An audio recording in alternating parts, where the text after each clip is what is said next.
Hello everybody, welcoming you all once again to my channel. आज के इस video में हम बात करने वाले हैं kinetic theory of gases and radiations. इस टॉपिक में से कुछ इम्पोर्टेंट क्वेश्चंस पे हम चर्चा करने वाले हैं। तो चलिए स्टार्ट करते हैं। आपके लिए यहाँ पर पहला सवाल है, देखिए ध्यान से देखिएगा इस सवाल को। पहला सवाल है, in which process the speed of transfer of heat is maximum. सवाल क्या है, गौर से देखिएगा।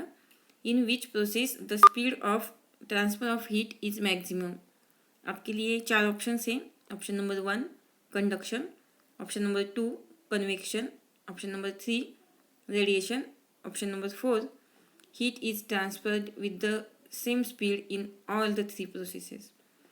सो देखिए, आपको पता ही होगा, अगर आपको पता नहीं तो मैं बता देती हूँ कि हीट को ट्रांसफ़र करने के लिए, किसी भी हीट को एक मीडियम से दूसरे मीडियम में ट्रांसफ़र करने के लिए तीन वेज होते हैं, थ्री वेज होते हैं हमारे पास। और वो तीन जो वेज हैं वो है ए कंडक्शन, कन्वेक्शन एंड रेडिएशन। सो इन तीनों का यूज़ करके हम क्या कर सकते हैं, हीट को ट्रांसफ़र कर सकते हैं। लेकिन आपको यहाँ पर बताना है कि हीट की ट्रांसफ़र होने की जो स्पीड है वो मैक्सिमम कौन से वे से होती है। तो इसका सही जवाब है, क्या है इसका सही जवाब है रेडिएशन। क्योंकि रेडिएशन को हमें एयर की ज़रूरत पड़ती है। रेडिएशन में हमें क्या इम्पोर्टेंट रहता है, एयर इम्पोर्टेंट रहती है। और आप तो जानती है कि एयर में जो लाइट की स्पीड होती है वो 3 × 10⁸ रहती है। तो यहाँ पर रेडिएशन का जो ट्रांसफ़र करने का जो स्पीड है वो क्या रहता है, सबसे ज़्यादा रहता है। तो आपके लिए आपका सही जवाब है option number 3 radiation. Okay, now come to the next question. This is the another question for you.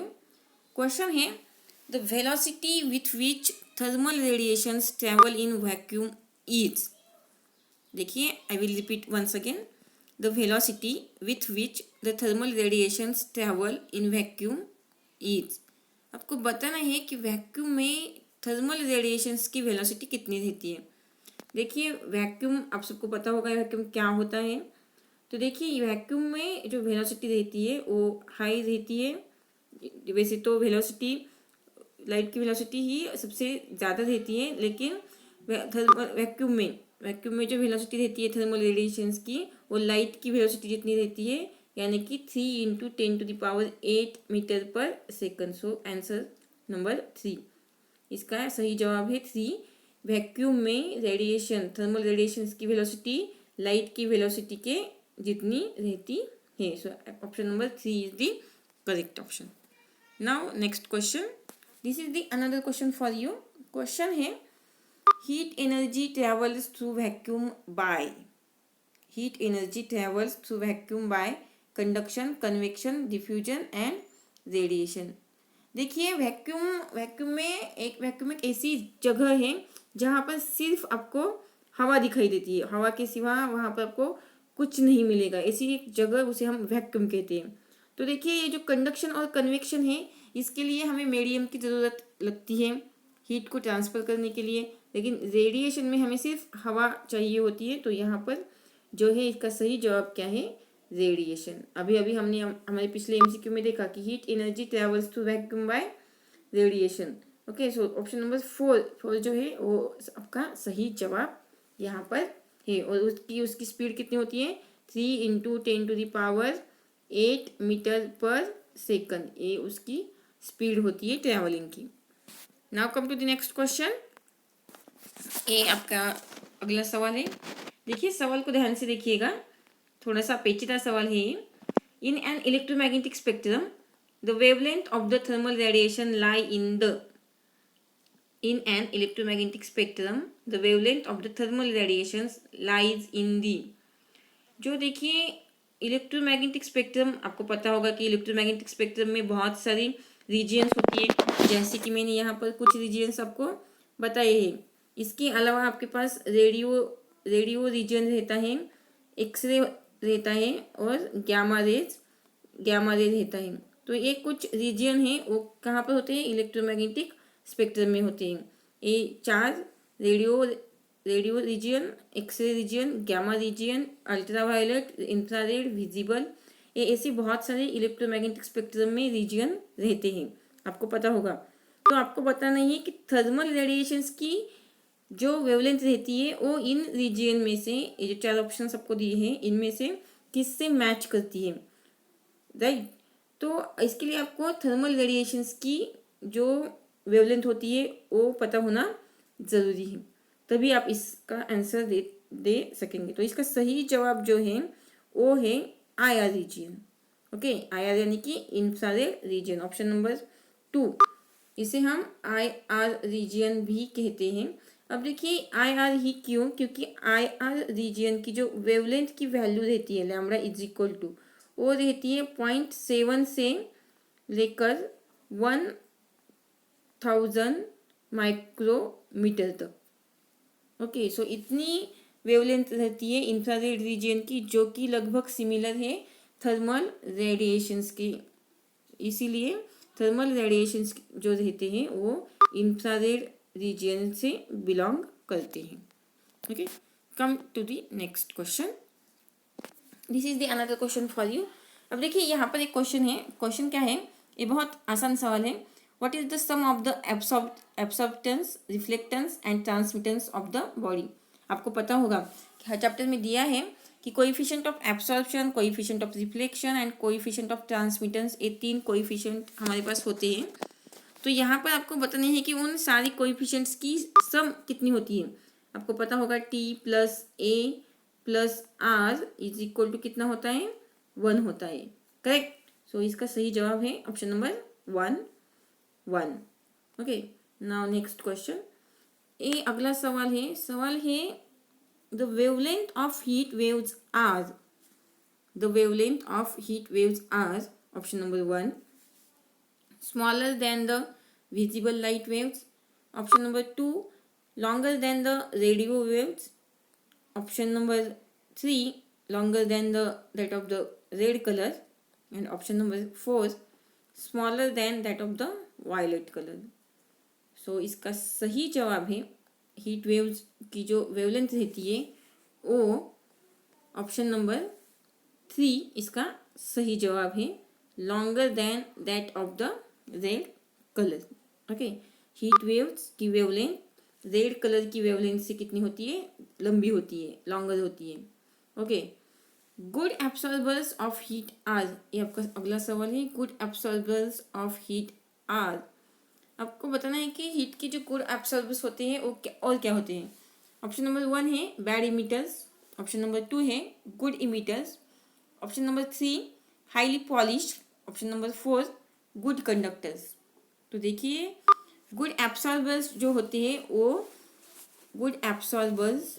हैं वो जितनी अच्छे से कुछ एब्सॉर्ब कर पाते हैं उतने अच्छे से वो गुड इमिटर्स भी होते हैं। तो इसका सही जवाब है ऑप्शन नंबर 2, क्योंकि अगर कोई एब्सॉर्बर है वो जितनी ज़्यादा अमाउंट ऑफ हीट एब्सॉर्ब करेगा उतनी ज़्यादा अमाउंट ऑफ हीट वो क्या करेगा, इमिट करेगा, बाहर डालेगा। तो इसलिए गुड एब्सॉर्बर्स क्या होते हैं, गुड इमिटर्स भी होते हैं।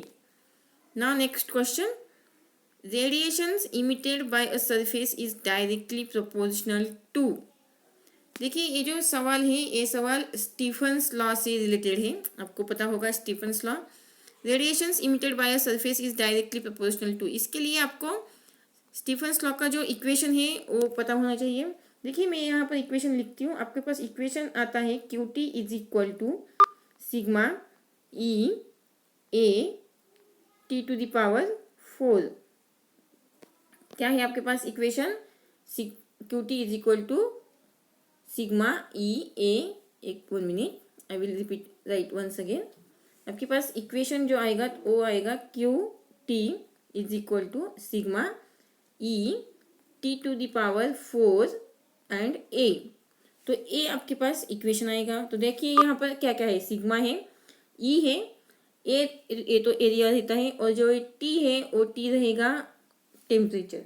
तो आपको बताना है इनमें से कौन सा आपका सही जवाब होगा।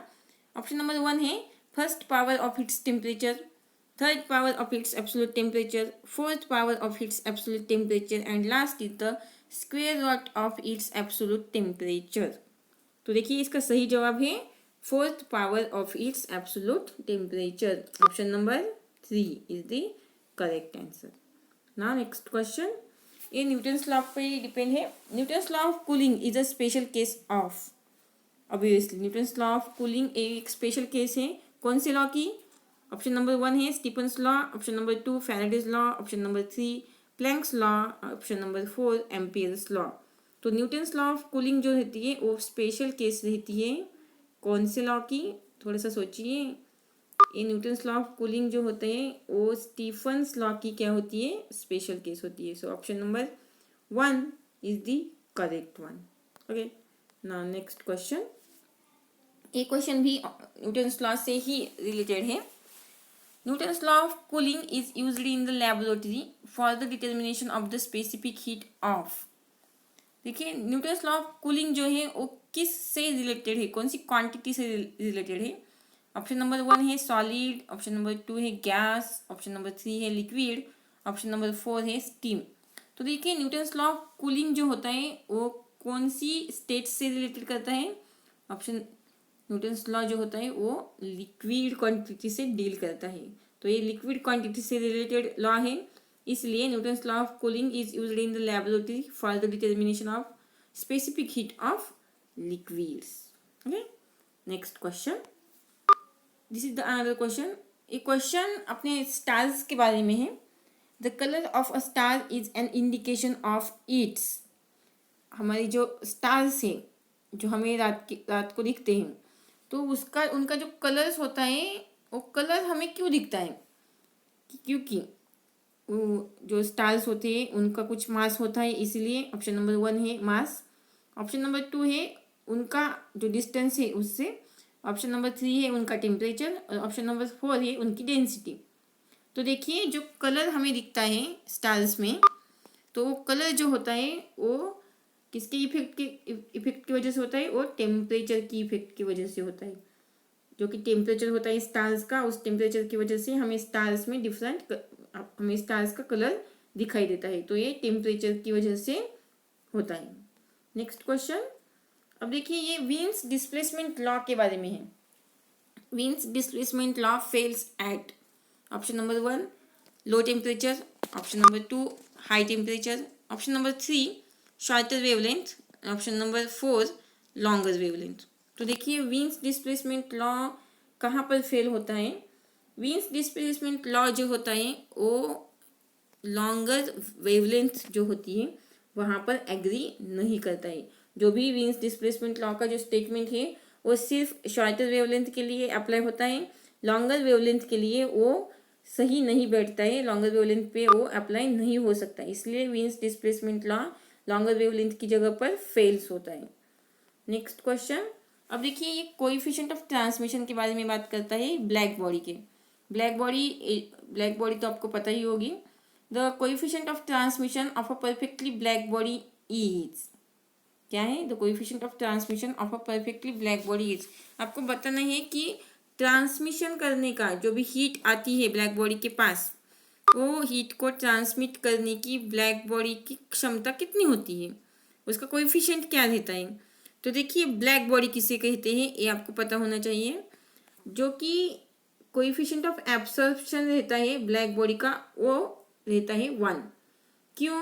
क्योंकि ब्लैक बॉडी जो रहती है वो जितनी अमाउंट ऑफ हीट उसके पास आती है उससे ज़्यादा से ज़्यादा हीट वो एब्सॉर्ब करने की कोशिश करती है। सो कोएफिशिएंट ऑफ एब्सॉर्प्शन जो होता है ब्लैक बॉडी का वो होता है 1। ओके, तो बाकी के जो कोएफिशिएंट्स रहते हैं यानी कि R coefficient of reflection and T coefficient of transmission of a black body, वो कितना रहता है? वो रहता है 0। ऑप्शन नंबर 1 ये इसका सही जवाब है, क्योंकि उसका coefficient of absorption black body का कितना रहता है? 1 रहता है, इसलिए कोएफिशिएंट ऑफ ट्रांसमिशन उसका ब्लैक बॉडी का कितना रहता है? 0 रहता है। देखिए ये सवाल घूमकर भी ऐसा आ सकता है कि द कोएफिशिएंट ऑफ ट्रांसमिशन की जगह आपको एब्सॉर्प्शन भी पूछा जा सकता है, तब आपका जवाब होना चाहिए 1। ऑप्शन नंबर 2 ये जो आंसर है यहाँ पर वो आपका जवाब होना चाहिए, लेकिन किस केस में? जब आपको एब्सॉर्बेंस पूछा जाए तब। ओके, ध्यान में रखिएगा। Next question, when a black body is heated it emits heat radiation of. When a black body is heated, it emits heat radiations of option number 1 infrared wavelength, option number 2 ultraviolet wavelength, option number 3 all wavelength and option number 4 a particular wavelength। तो देखिए मैंने आपको अभी बताया कि black body क्या होती है, वो बहुत सारी जो हीट होती है वो क्या करती है, एब्सॉर्ब करती है। तो इसका उसका कोएफिशिएंट ऑफ एब्सॉर्प्शन 1 आता है। तो ये जब बॉडी को ब्लैक बॉडी हीट एब्सॉर्ब करती है तब वो हीटेड हो जाती है, और हीटेड हो जाने के बाद वो क्या करती है, जितनी भी हीट उसके पास है उसे इमिट करती है। ओके, तो आपको बताना है कि जो एनर्जी वो इमिट करती है उस एनर्जी में कौन सी वेवलेंथ रहती है, वो इंफ्रारेड होती है, अल्ट्रावायलेट होती है, या सभी प्रकार की वेवलेंथ होती है, या कोई पर्टिकुलर वेवलेंथ वो इमिट करती है। तो देखिए इसका सही जवाब जो है, ब्लैक बॉडी में से जो भी रेडिएशंस बाहर निकलते हैं उसमें सभी प्रकार के रेडिएशंस होते हैं, सभी प्रकार की वेवलेंथ के रेडिएशंस होते हैं। तो यहाँ पर आपका सही जवाब है ऑप्शन नंबर 3। इलेक्ट्रोमैग्नेटिक स्पेक्ट्रा में जितनी भी वेवलेंथ्स बिलोंग करती है, जितनी भी स्पेक्ट्रा होती है, वो सभी प्रकार की स्पेक्ट्रा ब्लैक बॉडी क्या करती है, इमिट करती है। तो option number 3 all wavelengths is the correct answer. ये अनदर क्वेश्चन है, एक न्यूमेरिकल है, थोड़ा सा आसान है, चिंता मत कीजिए। The sun emits light with a maximum wavelength of 510 nanometre while another star X, एक स्टार को हमने नाम दिया है X, emits light of maximum wavelength of 350 nanometre. What is the ratio of the surface temperature of the sun and the stars. देखिए यहाँ पर हमने सन कंसिडर किया है और स्टार कंसिडर किया है। सन की जो वेवलेंथ है, सन से जो लाइट इमिट होती है उसकी जो वेवलेंथ है वो 510 नैनोमीटर है, और जो स्टार हमने कंसिडर किया है उसकी जो इमिशन की वेवलेंथ है, मैक्सिमम वेवलेंथ, वो हमने 350 नैनोमीटर कंसिडर की है। हमें उसका रेशियो बताना है, किसका रेशियो, सरफेस टेम्परेचर का। सन और स्टार की जो रेशियो होगी सरफेस टेम्परेचर की, वो हमें यहाँ पर निकालना है।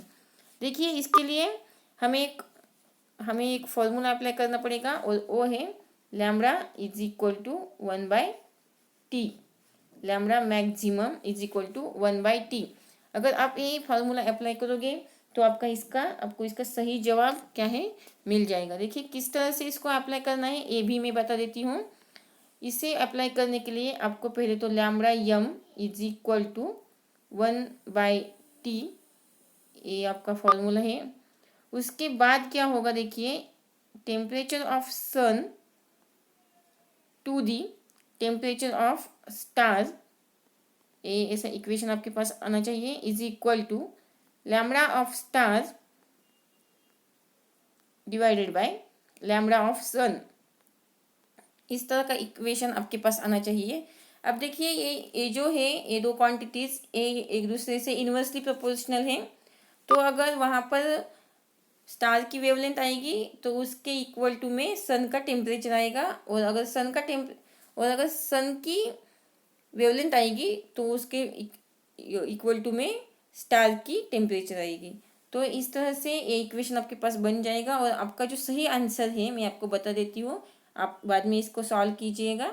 और इसका सही जो आंसर आने वाला है उसका सही आंसर है 0.69, ऑप्शन नंबर 4, ये इसका सही जवाब आ जाएगा।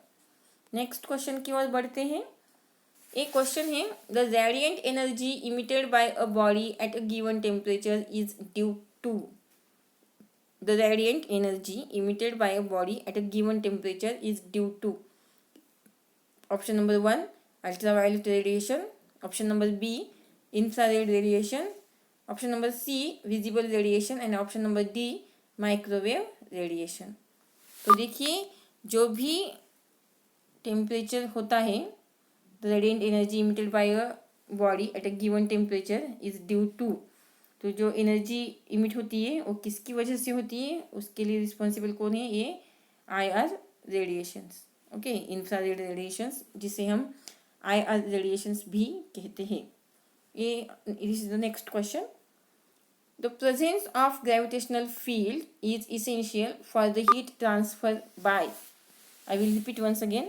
The presence of gravitational field is essential for the heat transfer by option number 1 conduction, option number B stirring of liquid, option number C radiations and option number D natural convection.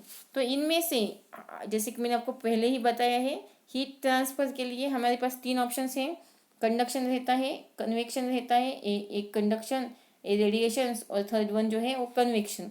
तो इन 3 माध्यमों से हम heat को transfer कर सकते हैं, लेकिन हमें यहाँ बताना है कि इन तीनों में से किस में ग्रेविटेशनल फील्ड की ज़रूरत पड़ेगी। तो देखिए हीट ट्रांसफ़र के लिए ये लिक्विड ये तो बिल्कुल ही नहीं आएगा, क्योंकि ये लिक्विड के बारे में बात करता है। तो हीट ट्रांसफ़र के लिए ग्रेविटेशनल फील्ड की ज़रूरत पड़ेगी नेचुरल कन्वेक्शन में। ओके ना, अगर ग्रेविटेशनल फील्ड किसके लिए यूज़ होगी, नेचुरल कन्वेक्शन के लिए। तो नेचुरल कन्वेक्शन में ग्रेविटेशनल फील्ड का यूज़ होता है। ओके, सो ये सारे क्वेश्चंस थे, कुछ इंपॉर्टेंट क्वेश्चंस थे kinetic theory of gases and radiations से। अगली वीडियो में हम किसी दूसरे चैप्टर पे वीडियो बनाएंगे, उसमें भी ऐसे ही कुछ आसान से बट महत्वपूर्ण सवालों के बारे में हम चर्चा करेंगे। अगर आपको ये वीडियो अच्छी लगी हो तो इसे लाइक और सब्सक्राइब ज़रूर कीजिएगा। Thank you.